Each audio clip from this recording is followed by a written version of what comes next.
अरे पंडित जी, कागज के टुकड़े पे भगवान की तस्वीर बनाने से उसमें भगवान नहीं आ जाते हैं। अरे यार, क्या है ये सच्चे? इनको हमारी गाड़ी मिलती है क्या ये सब भगवान की फोटो लगाने के लिए? इसको हटा के फेंको, मंदिर थोड़ी ना है यार ये। हाँ यार,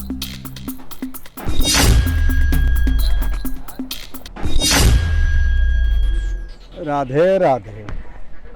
अरे सुनिए जी बोलिए। अरे आप इतने पढ़े लिखे हो के ये क्या कर रहे हैं? आपने अपने ही भगवान की फोटो को सड़क पे फेंक दिया। ये तो भगवान का अपमान करना हो गया। यहाँ से कितने लोग निकलेंगे, आएंगे जाएंगे, उनके पैरों के नीचे आएंगे। क्या आपको अच्छा लगेगा अपने ही भगवान की फोटो पे कोई पैर रखेगा तो?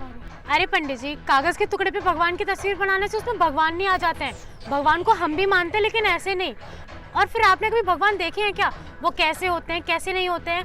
और ये सब अंधविश्वास सिर्फ आप लोगों ने फैला रखा है। ऐसे भगवान सिर्फ आपकी इमेजिनेशन में है, रियल में नहीं। गलती आपकी नहीं है। आजकल की जनरेशन को क्या हो गया है, बात बात पर तर्क उठाती है। आजकल तो लोगों ने भगवान पर भी सवाल उठाना शुरू कर दिया। खैर छोड़ो, आपको कोई आपत्ति ना हो तो मुझे एक गिलास पानी मिलेगा? अरे इसमें सोचने वाली बात क्या है? पानी पिलाना तो धर्म का काम है। एक गिलास पानी तो मांगा है। आइए, ये लीजिए पंडित जी। राधे राधे। मैं आप लोगों से एक बात पूछूं, अगर आप बुरा न माने तो? ये तस्वीर किसकी है? ये हमारे पिताजी की है। क्या मैं इनसे मिल सकता हूँ? जी नहीं पंडित जी, इनका पिछले साल ही देहांत हो गया, तो अब आप इनसे नहीं मिल सकते हैं। ये इस दुनिया में नहीं है। अगर मैं आपसे कहूँ कि आप अपने पिताजी की तस्वीर थूक दो, क्या आप थूक देंगे? ये क्या बकवास कर रहे हैं आप पंडित जी? आपका दिमाग तो ठीक है? अरे अब तो खामा क्रोधित हो रहे हैं। मैंने क्या कुछ गलत बोल दिया? अरे पंडित जी, आप बोल रहे हो कि हम अपने पिताजी पे थूक दें? आपका दिमाग तो ठीक है? अरे मैंने कब बोला आप अपने पिताजी पर थूक दें? आप एक तस्वीर पर थूक दें। आपके पिताजी का स्वर्गवास हो गया है ना। बस कीजिए पंडित जी। मैंने सोचा कि इंसानियत के नाते आपको पानी पिला दूं, लेकिन आप तो अपनी हदें पार कर रहे हैं। देखिए, चुपचाप से पानी पीजिए और निकलिए यहाँ से, वरना मुझे सिक्योरिटी गार्ड को बुलाना पड़ेगा। इसकी कोई आवश्यकता नहीं है। मैंने तो आपको अपने पिताजी की तस्वीर पर थूकने के लिए बोला।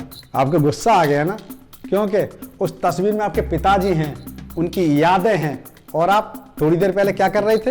ये तस्वीर आप फेंक रहे थे। कितने लोगों के पैरों के नीचे आती और इससे भगवान का अपमान होता। और इस तस्वीर के मायने पता है आपको? जैसे आप अपने पिताजी की तस्वीर को देख के उनको याद करते हो, ऐसे ही हम लाखों भक्त इस भगवान की तस्वीर को देख के याद करते हैं और के गुणगान करते हैं। आप इस तस्वीर का अपमान करने जा रहे थे। खेल सिर्फ विश्वास का है। जैसे आपको इस तस्वीर में देख कर अपने पिताजी की याद आती है, वैसे ही हमको इस तस्वीर को देख के अपने प्रभु की याद आती है, उसी का गुणगान करते हैं। क्या आपने मंदिर में जाकर देखा है? लोग पत्थर की मूर्ति के सामने रोते हैं, गिड़गिड़ाते हैं। इसलिए नहीं कि वो पत्थर की मूर्ति है, उनका विश्वास है इस पत्थर की मूर्ति में। अरे आप इतना बड़ा अनर्थ करने जा रहे थे। आपने ठीक कहा, भगवान को किसी ने देखा है, ऐसे ही हवा को किसी ने देखा है, हम उसको महसूस करते हैं।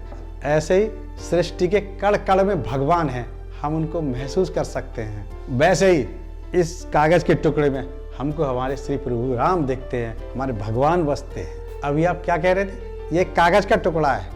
मैंने अभी आपको बोला आप अपने पिताजी की तस्वीर थूक दे, तो आपको कितना बुरा लगा? वो तो आपके पिताजी हैं, श्री राम, भोलेनाथ, राधा रानी, जो तो हमारी सृष्टि के रचयिता हैं। आप इन तस्वीरों को अपने घर में सजो कर नहीं रख सकते तो इनको फेंको मत, इनका अपमान मत करो। माना कि आप पढ़े लिखे हैं, लेकिन ऐसे पढ़े लिखे का क्या मतलब जो अपने ही धर्म का अपमान कर रहे हैं। हमें समझ आ गया पंडित जी कि अगर हमें विश्वास हो तो हम पत्थर में भी भगवान ढूंढ सकते हैं। और हम दोनों को ये बात बहुत अच्छे से समझ में आ चुकी है कि हमें किसी की भी आस्था का अपमान नहीं करना चाहिए। चलो अच्छी बात है, मैंने आपको कुछ बताया तो आपकी समझ में तो आया। अच्छा मैं चलता हूँ, ये लीजिए। अच्छा, राधे राधे।